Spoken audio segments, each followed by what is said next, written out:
बहनों और भाइयों, मैं इस अवसर पर सबसे पहले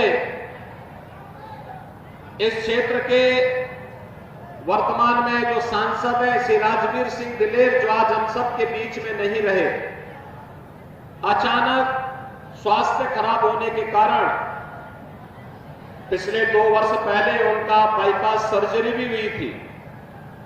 आज वे हमारे बीच में नहीं रहे। मैं उनको भारतीय जनता पार्टी परिवार की ओर से विनम्र श्रद्धांजलि भी देता हूं। उनके पूज्य पिता श्री किशनलाल दिलेर जी के साथ एक लंबे समय तक संसद में मुझे कार्य करने का अवसर प्राप्त हुआ था। और यही नहीं, श्री राजवीर सिंह दिलेर एक बार मेरे साथ भी सांसद थे। आज वे हमारे बीच नहीं है, लेकिन उनकी आत्मा जहां कहीं भी होगी, वह हाथरस के विकास के लिए, आप सबके उत्साह और उमंग के लिए सदैव तत्पर रहे हैं। और मैं विश्वास के साथ कह सकता हूं कि हाथरस के विकास के लिए जो उनकी भावनाएं थी, उसके अनुरूप भारतीय जनता पार्टी यहां के विकास में कोई कोर कसर नहीं छोड़ेगी। इस बात का आश्वासन देने के लिए आज हम सब आपके बीच में यहां पर उपस्थित हुए हैं। बहनों और भाइयों, लोकसभा के चुनाव के 2 चरण संपन्न हो चुके हैं। 2 चरणों में 191 सीटों पर अब तक चुनाव संपन्न हो गए हैं और 191 सीटों पर जो चुनाव हुए हैं, चुनाव के रुझान बताते हैं कि जो आसार, जो आकांक्षा आपकी है, जो स्वर हाथरस का है, जो खुशबू हींग की हाथरस की है, वही पूरे देश के अंदर पहुंच रही है। और वह स्वर है कि फिर एक बार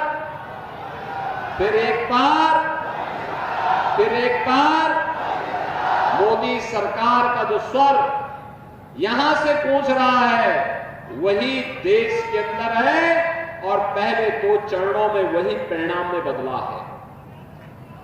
बहनों और भाइयों, एक तरफ जनता उत्साहित है, उमंग में लोगों के मन में भावना है कि हमें देश के अंदर मोदी जी को तीसरा कार्यकाल देना है, क्योंकि मोदी जी ने 10 वर्ष में देश के लिए जो कार्य किया है वो अभिनंदनीय है, अद्भुत है, दुनिया के लिए कौतूहल और आश्चर्य का विषय पैदा करता है। कितनी तेजी के साथ भारत में परिवर्तन मोदी जी ने कैसे ला दिया है।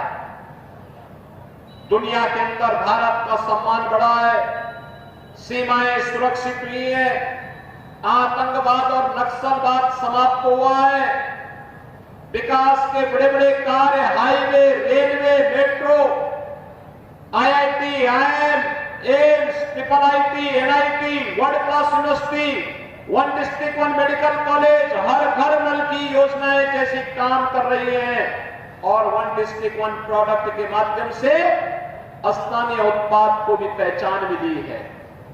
बहनों और भाइयों, एक और ये सभी कार्य है, गरीब कल्याणकारी योजनाओं की कोई स्थानी नहीं, यानी इतनी योजनाएं थी। कांग्रेस को 65 वर्षों तक देश में शासन करने का अवसर प्राप्त हुआ। समाजवादी पार्टी को 4 बार और बहुजन समाजवादी पार्टी को 3 बार प्रदेश में शासन करने का अवसर प्राप्त हुआ। लेकिन बहनों और भाइयों, इन सबको मिलाकर के जितना कार्य देश के अंदर इन लोगों ने 65-70 वर्षों में नहीं किया, जितना कार्य उत्तर प्रदेश के अंदर कांग्रेस, सपा, बसपा ने मिलकर के नहीं किया, उतना मोदी जी के नेतृत्व में मात्र 10 वर्ष के अंदर देश के अंदर हुआ है और 7 वर्ष के अंदर भारतीय जनता पार्टी की सरकार के अंदर उत्तर प्रदेश में हुआ है। जब कांग्रेस की सरकार थी, उस समय भी इन्होंने प्रयास किया था अनुसूचित जाति, जनजाति, पिछड़ी जाति के लोगों पर, हकों पर डकैती डालने के लिए पहले इन्होंने एक जस्टिस रंगनाथ मिश्रा कमेटी गठित की। उस कमेटी ने क्या संस्तुति की थी? उसने कहा था कि पिछड़ी जाति के लोगों के हकों में से 6% आरक्षण काट करके ये मुसलमानों को दे दिया जाए। वो तो भारतीय जनता पार्टी ने आंदोलन किया था। उन्होंने कहा था ये बाबा साहब भीमराव अंबेडकर का अपमान होगा। बाबा साहब भीमराव अंबेडकर के नेतृत्व में जब देश का संविधान का प्रारूप तैयार हो रहा था, उस समय बाबा साहब भीमराव अंबेडकर ने एक बात कही थी और उस समय के संविधान के निर्माता ने एक बात कही थी कि धर्म के आधार पर आरक्षण कभी नहीं हो सकता। लेकिन कांग्रेस ने जस्टिस रंगनाथ मिश्रा कमेटी इसलिए गठित की थी जिससे वह पिछड़ी जाति के और अनुसूचित जाति और जनजाति के अधिकारों पर डकैती बैकडोर से कर सके। क्योंकि भारत का संविधान धार्मिक आधार पर आरक्षण नहीं देने की वकालत करता, कहता कि धार्मिक आधार पर नहीं आरक्षण हो सकता, क्योंकि इसी आधार पर तो देश का विभाजन हुआ था।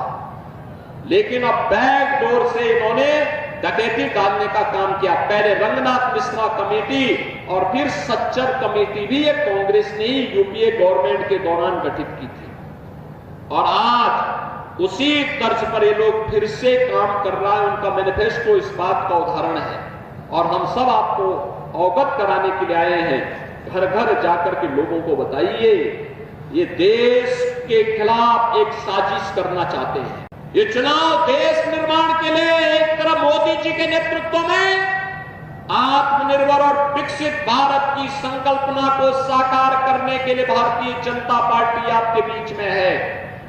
भारतीय जनता पार्टी के सहयोगी दल, इसमें राष्ट्रीय लोकदल भी है, सोहेल देव राजभर पार्टी भी है, निषाद राज पार्टी भी है, अपना दल भी है। ये सभी दल भारतीय जनता पार्टी के साथ मिलकर के इस चुनाव में जनता जनार्दन का आशीर्वाद प्राप्त करना चाहते हैं। और दूसरी तरफ बहनों और भाइयों, दूसरी तरफ कांग्रेस, सपा और उसके सहयोगी दल है जो देश के खिलाफ साजिश रच रहे हैं।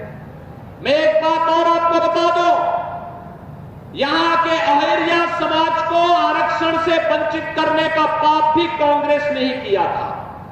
याद करिए, पहले वो अनुसूचित जाति में आती थी, कांग्रेस ने उन्हें अनुसूचित जाति से अन्यायपूर्ण तरीके से हटाने का काम भी किया था। हमारी सरकार ने इनका प्रस्ताव भेजा है कि इनको उचित सम्मान मिलना चाहिए।